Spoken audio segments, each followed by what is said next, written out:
We have planned to have a panel discussion now on best practices in academia, business, and development.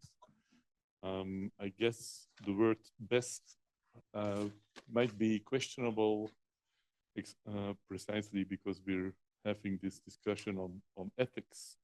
But yes, so we have an interesting panel here. I will present the different participants from right to left. First is Pius Mosima, philosophy researcher at the Free University of Amsterdam, the Netherlands, and Leiden University. In the middle, this Kurt Moors, general coordinator of BRS Microfinance Group, perhaps Belgian Raiffeisen Foundation. Belgian Raiffeisen Foundation. And then to the left of you, Patrick van Durme, Program Coordinator, Ethiopia, World Solidarity and OSRA-Ethiopia staff member. And Patrick is also my first boss, professionally speaking. Okay, so thank you very much for being here and for joining the panel. Perhaps we can have a first round where you present your work and what, in fact, what you learned from the debate or the discussion and the presentations that we had before the break and how this relates to your professional work. Okay, Pius? Yeah, thank you very much. And good evening, everyone. And I'm very happy to be here. I think when you were announcing, you spoke of best practices of academia. And I would like to change it to West practices of academia and how problematic these practices have been and how we need to decolonize and deconstruct them. I think I followed with a lot of interest what the former, all the panelists, the presenters did so well. And I think Taye, they made your day really good. And I think we have arrived at a consensus that we need to decolonize ethics. We need to decolonize environmental ethics. And I think they have made interesting claims that I find very interesting for my research and teaching. So I think I'll stop for now and give the others the opportunity to say something before I move ahead. Or you want me to say some other thing? If you're free to say what you want to say or what you don't want to say at this moment. Huh? Okay, I would like to say that well, we all know colonialism, you know, Eurocentrism have all had a terrible impact on the way we conceive, you know, the sciences, knowledge. You know, we all depend on what Valentine Mudimbe from the Democratic Republic of Congo calls the colonial library. Tout secondly, c'est la bibliothèque coloniale, it's the colonial library that dominates. And so everything turns around the West, implicitly or explicitly, things turn around the West. And there is no serious problem about that. It's a perspective, like my friend Thierry just said, it's a perspective. But the global ecological crisis is actually global. And because it is global, we need other orientations. We need other perspectives. When I left Hoofddorp, Amsterdam this morning, I was coming here, you know, it was very cold, very wet. And when I got somewhere, the train, I got a bit better. I thought when I get to Antwerp, it's going to be warm, you know, but it was also cold. What does that mean? These crises go beyond boundaries. These crises cut boundaries. So it implies that we need to look for solutions, not just from Antwerpen, but we should go beyond Antwerpen. And what we have done in this university today is that we have tried to take a major a risk. We have created a new opportunity by, you know, deconstructing, decolonizing by getting something indigenous from Africa. And I wouldn't want to add too much to that because like the others mentioned, it's all about marginalization, neglect, epistemic injustice, etc. But what I want to share with you this evening and very briefly is what is actually inside those indigenous knowledge systems from Africa. What do we find? How do we get into it? How can these concepts relate to what my friend Axel was saying? He's talking about what foundational principles can we get from the African perspective. And I say generally in philosophy, before you study a people, you study a cultural orientation, there are three main ways I always use: the ontology of the people, the epistemology, and the ethics of the people. When you take off time to examine from that perspective, you can get what is inside African knowledge systems. And briefly, I would like to say that these three are interwoven. Professor Rotten was talking about the vital force, that the way we perceive nature, we don't perceive nature in parts. There is no division between humans and the rest of nature. There is no division between the visible and the invisible. Both are interconnected. And because they are interconnected, this holism determines the rapport, our perception, and the way we live with nature.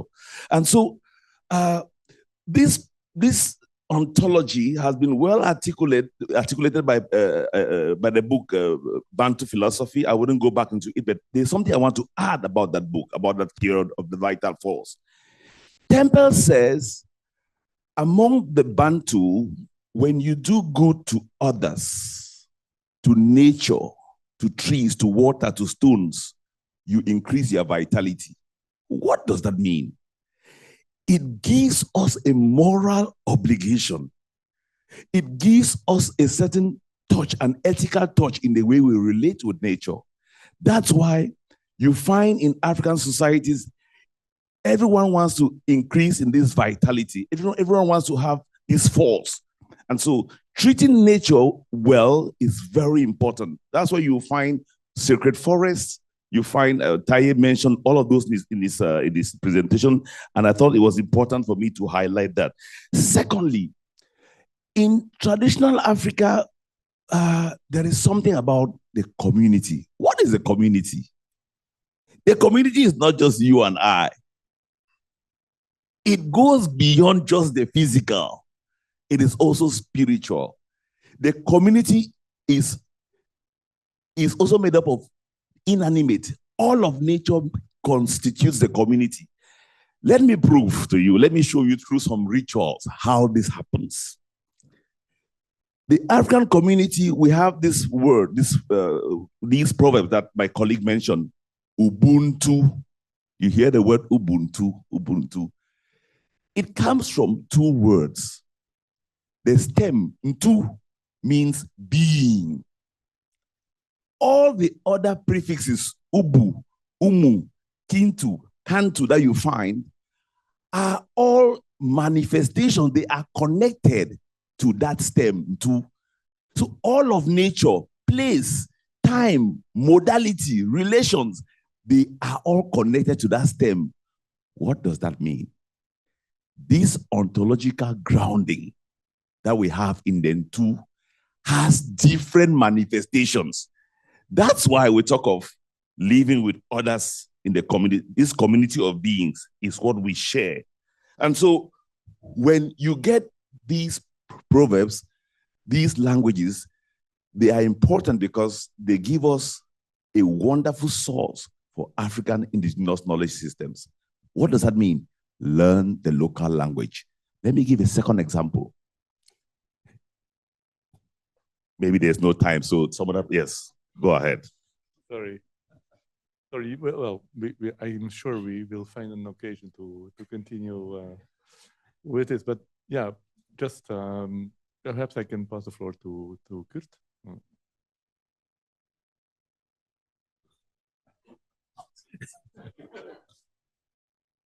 Yeah, sorry for interrupting you. So the question is about what do we learn when listening to the sessions here? That's the question. Exactly. And from my point, perhaps for your background, I've studied agronomy. My grandfathers were both of them farmers' families, And although I've studied agricultural engineering, I'm not a good farmer. So that's already a difference. And today I'm working in the Belgian Raiffeisen Foundation. And for people, I don't know if the name Raiffeisen rings a bell, but this is all part of the cooperative movement, but the financial cooperative movement. So the Raiffeisen principle was, it was a mayor in Germany many years ago, more than 140 years ago, and he started this serving of financing farmers who didn't have access to financing at that time from commercial banking at all. And so they were saying, okay, government is not doing the commercial banks, we have to do it alone. You are too weak for doing this, so we have to do it together. So he was mobilizing in his village all the people of bringing together the financial resources and decide themselves about how to invest it in the local community. So this was the Raiffeisen, and today all over the world you have still cooperative banks based on or started from that principle. And today I'm working for the organization linked here in Belgium to the CERA and the KBC group, for the people who are familiar with the Belgian history. And that's where I'm working in today, especially focusing on the financing, supporting saving and credit cooperatives in the world, not by money today, but mainly by training and coaching and exchange of experiences for organizations providing finance to farmers. So that's the background. And I was especially looking to the question of universal and pluriversal of Thierry. Linking to that, I think looking to that because in the sector of microfinance, there is always a lot of talking about everything is universal. And Thierry was saying, I don't believe in it. You have to look at it in a pluriversal way. And especially in the microfinance sector, at a certain stage when it all started, or it became, we'd say microfinance started 140 years ago with our guru, Mr. Raiffeisen. Some said actually it only started in the 70s with another guru, Muhammad Yunus. That was the name that came up. But what I wanted to say is that in the 2006, when he won the Nobel Prize for Peace, not for economics, with his system of financing of poorer people, it was like everything of microfinance is perfect. If you say I'm doing microfinance, it was like, okay, you are perfect. But then it found out it's money and it's people, so things can go wrong. That happened, and there were many difficulties. There were failures. There were abuses of people. So microfinance, the name alone was not enough, and the sector gathered and they have created what they call the universal standards of social and environmental responsible finance. So that was a set. It's still existing. It's still ruling today. If you call yourself a social responsible investor, you make use of the universal standards. And it was quite difficult, social standards, because for everybody, social was different. So first they started with discussions. What's social? Some said social, that's if you go to women, you focus on women because they are excluded in many countries, so that's social. Others said, no, social, this is culture because microfinancing is going to other sectors, agriculture, that's social.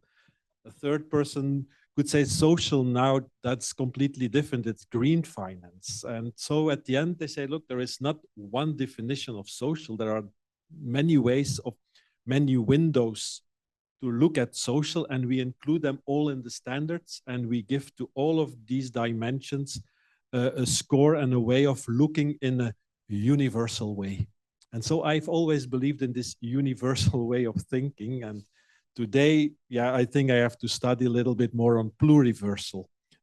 And what is ruling today, and then I would like to end because it's even going further, and I don't want to use the word colonization, but yes, where money flows in, you can impose, you have a certain power to impose your standards.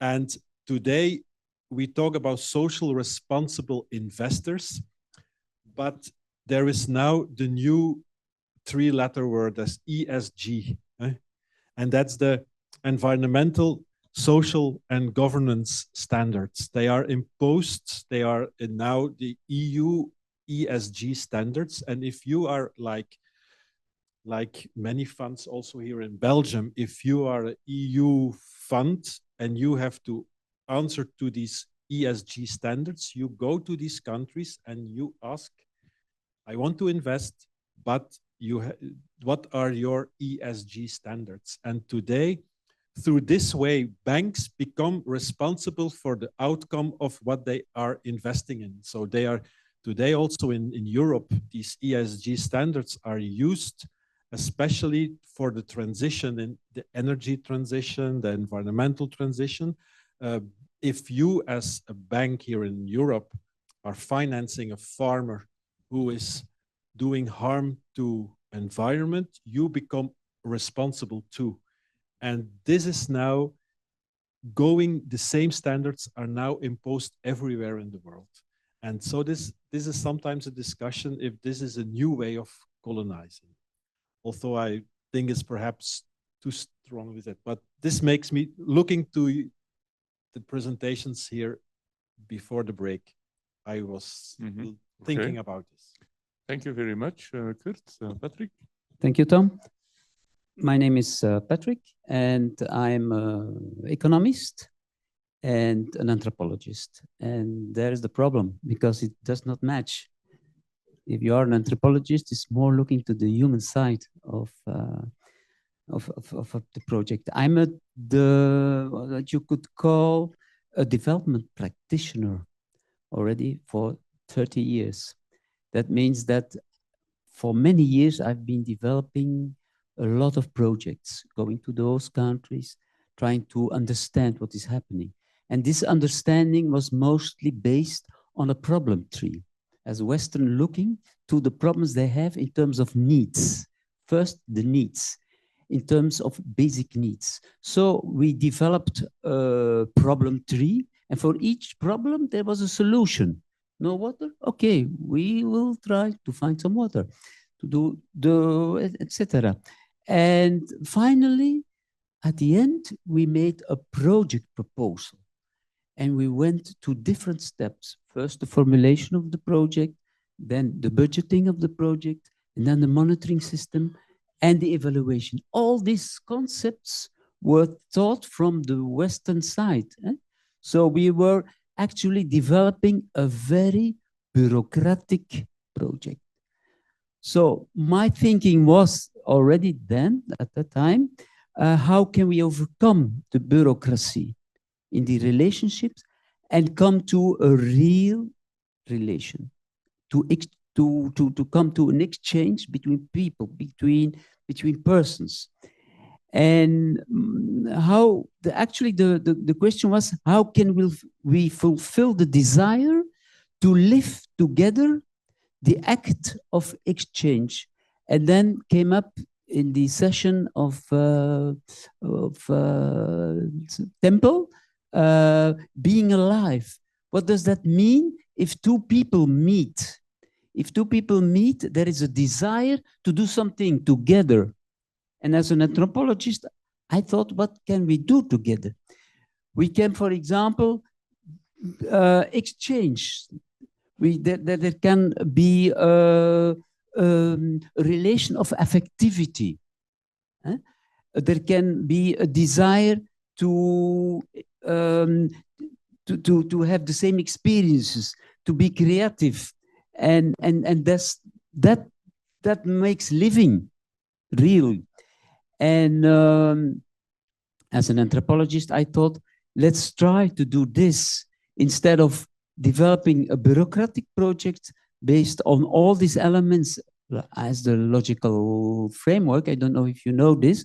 It is the objective, the activities, the expected results, and finally the impact. No, let's look first what we can learn from each other. This takes much more time, but this means at the same time that you change complete the project approach, which is the bureaucratic project approach, into a dynamic project where instead of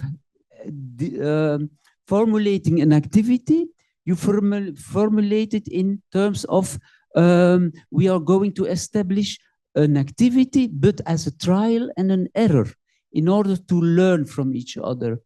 And so I think we should go into this and take this sort of steps. And I've learned a lot of concepts today. I refer, for example, to what Angela said. And I have a lot of other concepts. For example, the difference between sustaining development and development sustainability.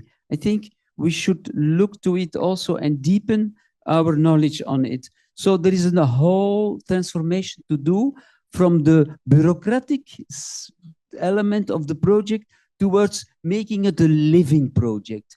That means concretely that we give more time, we learn from each other, and finally we have a trial and an error experience instead of just fixing one activity and see what is the result. Thank you. Yeah. Okay. Thank you very much. Just perhaps another round of getting to know each other.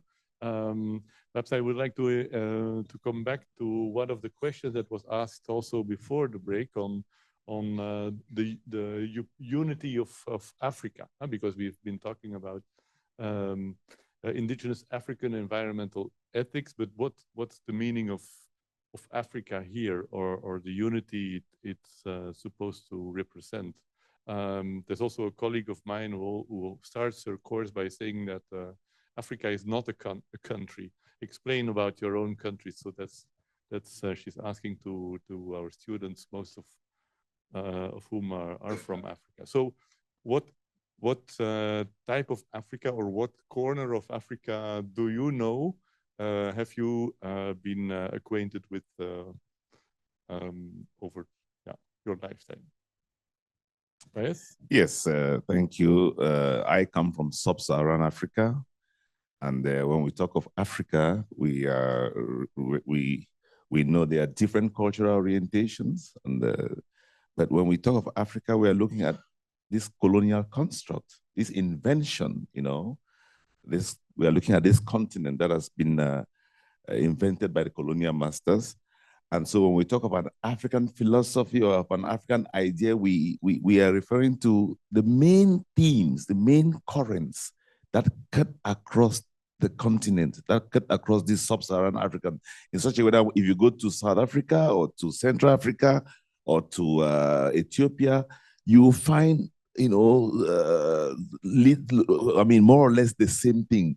Even though we have had the influences from Islam and Christianity, these indigenous religious practices, these philosophical orientations still stay. So for me, I mean, I look at Africa from that perspective, from this colonial orientation and what we have. Now, the case of North Africa, it's very important.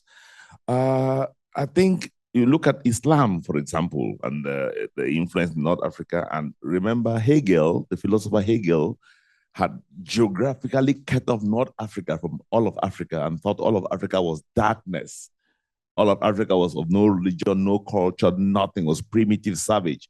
And so what we are doing today, when we talk of sub-Saharan Africa, we're trying to shift the geography of reason. We're trying to let people understand that, well, down there is light as well. So for now, that's what I understand by Africa. And then there is another thing. There are concepts like Pan-Africanism, one Africa. Today, we are not limiting it to the geographical location of Africa. We are going beyond the geography of Africa. For example, we are making meaning about Africa here in this conference now. And so we're not just limiting that, looking at the geography of the continent. Okay. Yeah, I have the chance to I've traveled in many African countries, but I lived for 3 years in South Africa. And when I talk to people, where have you worked? Said, yeah, I've worked for 3 years in Africa. And I said, South Africa. Then you have the reaction, that's not the real Africa.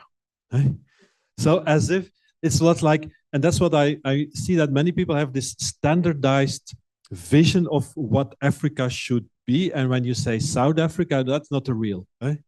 And so this is what we also try to do in a communication with our organization. We work in African countries, but especially we want to also to have this exchange and to show the reality in the field.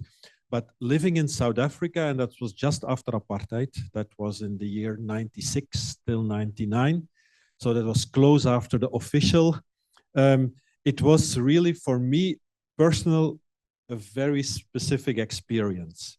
Because for the first time in my life, having a white skin and working in rural communities was not a real advantage. Because I had to defend at every occasion, it was like you are from the white community and you are a spy. Right?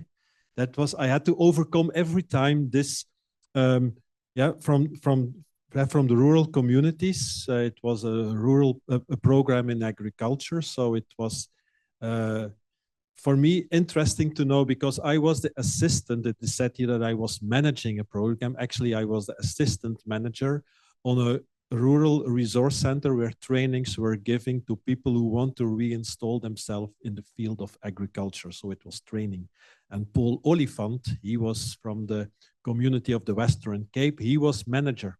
A lot of experience, many years, much older than myself because I just started my career.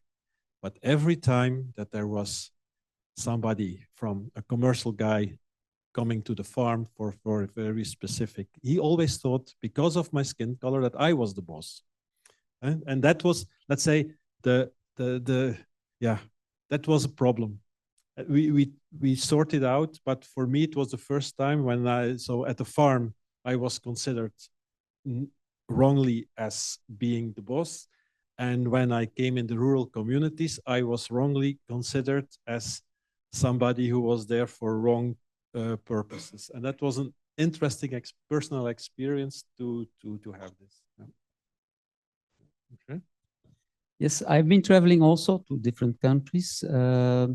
Always with the dilemma, in the sense that I was looking from the side to what is poverty and how do they survive, and I was thinking in terms of strategies of poverty alleviation, access to water, food security, and that was one way of looking to Africa. But at the same time, I had the feeling, okay, I have friends there. They are living like I live finally, and I want to share it with them. And probably I come back home and I learn something from them. And there's a completely other attitude. So the way you go to Africa can be completely different. And that was for me, was also, I came home with those two results. I've learned something from them, and at the same time, I have something in my pocket to help them. And still, I find it a conflicting situation. Now I'm working as a volunteer in an association who still works in Ethiopia with the Oromo people. And we also help those people in getting access to water. Now I hear about water ethics. I've never heard about water ethics. It's the first time. Now, before coming to this conference, I thought I am going to ask them, how is their affectivity, their affection with water? Have they, through the project, learned something about water? And of course, as Taye explained, water has different meanings. Water means for clothing, for washing clothing, but especially for animals. The care for animals goes first before the importance of the water. So, and also for their survival. So water brings along a lot of other self actions, I could call it, instead of imposed actions. It becomes something that they create themselves. And please look to this kind of creativity they have in their life. Look into their affection with her. Look into their love for each other. And then you can start something. And I think that is the way we should start a project. Not only in giving accessibility to water, which is of course a survival strategy, but instead of survival, look into the being in life, being of life, their life power, their forces of life, their energy, and that will help us to make a project more sustainable. Okay, thank you. Now, I would like to dig into two concepts that look a bit crucial if we start thinking about environmental ethics. One is the concept of intergenerational solidarity, and the other is the idea of interconnectedness. Now, on intergenerational solidarity, you might think that, well, there's a lot to say. Also from Western philosophical perspectives, but also of course from other types of perspectives, African perspectives. And I was, well, as a social scientist, I would like to focus on, for example, on inheritance practices, because there it becomes a bit more specific and concrete. I think there is a diversity of inheritance practices everywhere in the world, or at least in the parts of the world that I know of. I see quite some diversity and quite some local differences as well, and also some overlaps between African principles or Western principles. So there is not too much of a kind of disruption or kind of polarity that I see there between African and Western principles. Okay, but could you comment on this, on inheritance principles, whether that would be a nice field to dig into when it comes to thinking about intergenerational solidarity? And how did these practices affect the work that you have been doing, to make it a bit more specific? Okay, yeah, inheritance in terms of family, land, and the rest.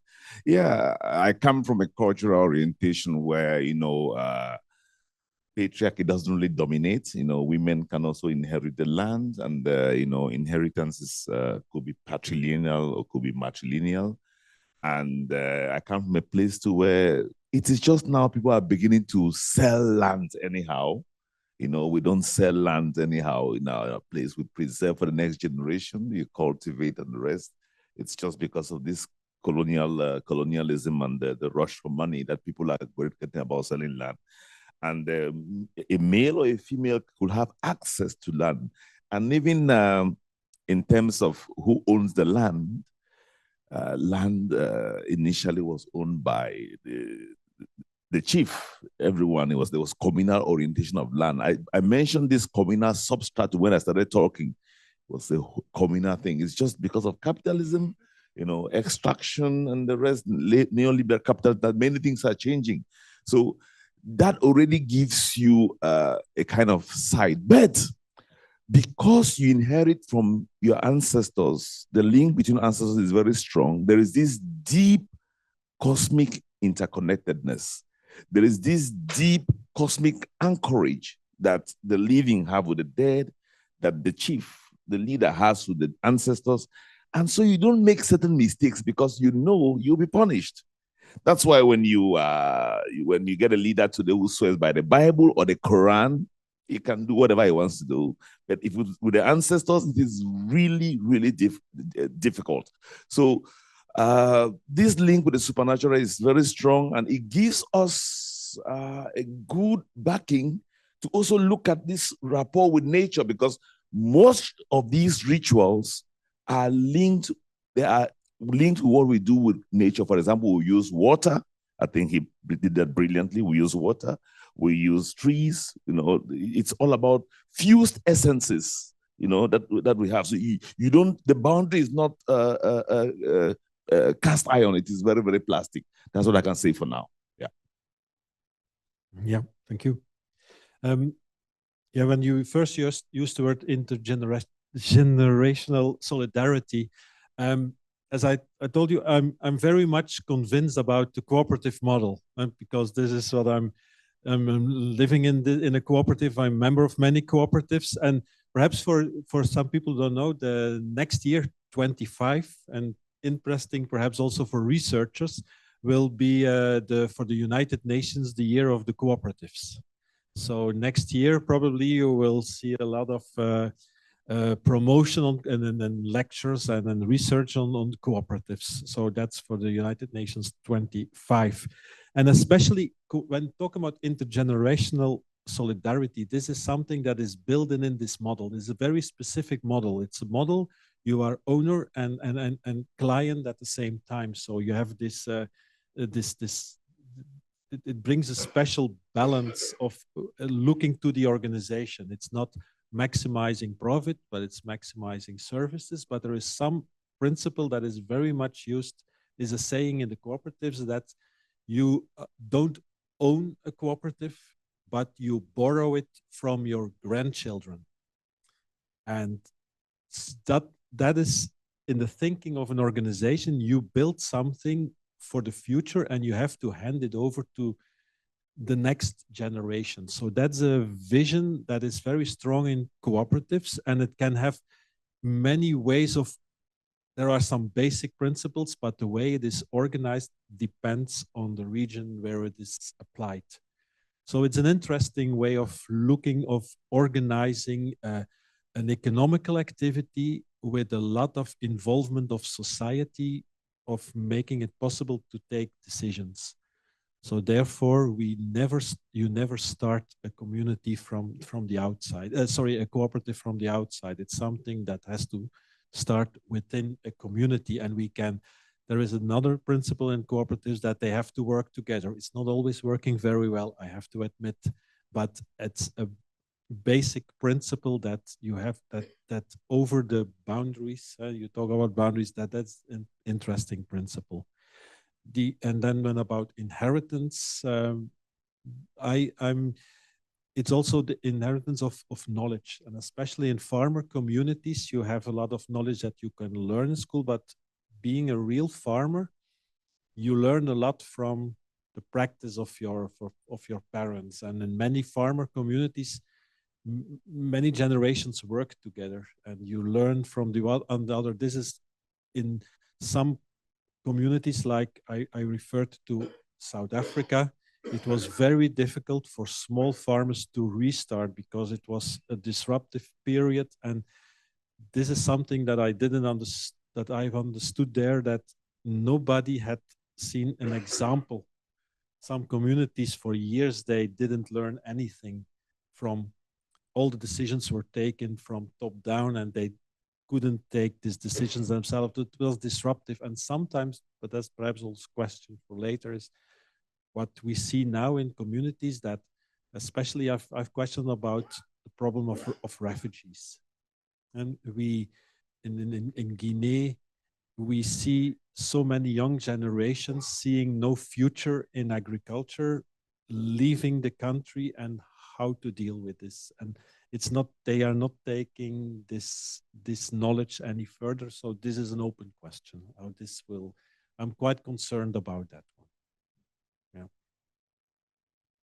Okay, thank you. Personally, I'm not convinced in establishing cooperatives in Africa when it is not from the bottom. When it is not a concept that they can relate with their living. Because we have established a lot of cooperatives, grain bank cooperatives, but all kinds of small group cooperatives, and the experience is not positive. Why? Why is that so? Because for each cooperative we established, we did wrong probably, we were establishing also the roles and the function of each one within the cooperative. And it does not link with the reality the people live in. So I wonder if the cooperative we started in 95 are still existing. So the problem is, again, that we had to start from the local forces, the living forces. For example, the GADA system that exists in the Oromo, the IDIRs that exist in the Oromo. No, we were not taking into account these living actions already. So we were constructing a project next to the reality of the population. And so my experience on this, I'm sorry, but it's not very positive. Not to be sure, I agree fully. You don't establish from the outside. It's something that has to start from the bottom, that's for sure. Okay, thank you. I'm going to remember this sentence that you're not an owner, but you're borrowing from your grandchildren. That's a nice alternative perspective. Now let's focus on the other concept of interconnectedness. I'm not sure whether I'm contrasting or the contrast is good, but I would contrast it with social contract thinking, where in fact there's you have this idea where different individuals, they try to think out an arrangement that suits them well. Whereas, of course, interconnectedness interrupts this logic or starts from a completely different point of view. You start from the interconnectedness, not just, in fact, between humans, but also between humans and nature. So you have this idea of entanglement or assemblage. In fact, in French philosophy, you have something similar. Now, my question is, how does this idea show up in daily reality in Africa, and how does it affect the way in which you can work or have been working in this reality in academia, in development, in microfinance? And then also, because it makes me think also of what we called at the time, or what Göran Hidden called the economy of affection. That was a concept that dates back to the 70s. But then this economy of affection, as Göran Hidden pictured it, for him it also had its downsides. It enabled people to survive famines. The famine in Ethiopia, for example, it was analyzed through this concept, but he also used it as a concept to analyze corruption and the weakness of the state more generally in several African countries. So for him, it's something to come. Of course, we could dismiss this idea as an old colonial idea, but then, yeah, the question remains: this idea of interconnectedness, does it sometimes also disable rather than enable? Well, that's the second part of the question. Perhaps first you have to answer the first part. Yeah, on microfinance, I think. Yeah. On microfinance. We could switch roles first, or the order of the way in which you answer. Well, when I spoke of interconnectedness, I was saying that the foundational principle in African ontology is this connectedness, and philosophically, it contradicts, or it goes beyond what we have had in Western Enlightenment thinkers like Descartes. They made this heavy distinction between humans and nature. Descartes has always, he spoke of the cogito ergo sum, I think, therefore I am. And thinking defines the essential person. It's what defines a being. And at one point in his discourse on method, I'm citing Descartes because Descartes is very influential. He's the father of modern philosophy, and his ways of thinking influenced a lot Western thought. He speaks of être maître, possesseur de la nature, being a master and possessor of nature, you know? Well, this should be music in any African ear, because you cannot master and possess nature. You know, you can't master, you are part of nature. So this interconnectedness reflects in our ethics, in our all facets of our life. You also, can I throw back this question to you? When you talk of a social contract, are you Rousseauist or Hobbesian? Which of them are you? Yeah, because you have. Okay, so there's this debate between social contract theorists and different traditions and families, but it all builds on a quite similar idea. And in fact, the whole thing of distributive justice starts there as well. Okay, ça va. Maybe, yeah, go ahead. Yeah, I have to admit, difficult question for me to really look to it from what we are doing. It's clear that this let's perhaps start from, we are connected. So this is certainly something that we also wanted to say. And when we talk in the microfinance world, it's a you are connected by money, by one or the way. Money, one people save and others are using it. So you have this this connect and dependent on the other, because especially in sorry that I'm focusing on the money side here, but I think you can go further. But especially on what I liked very much in the idea of a credit, that it's a loan. It's more than just money. It's all about trust. And over the boundaries I give you credit means I trust you, because one day you have to give it back. And everything is, you are related with each other. You can have contracts, but at the end, it's all about trust. The saver does give trust to the bank, hoping that that money one day will come back to him or her. And the bank is giving it to the client. And I'm talking here about banks, but you have also a lot of informal systems, like the Tontine and the Roskas. These are all, let's say, informal systems. It's all about trust and being connected. And I know the money is in microfinance.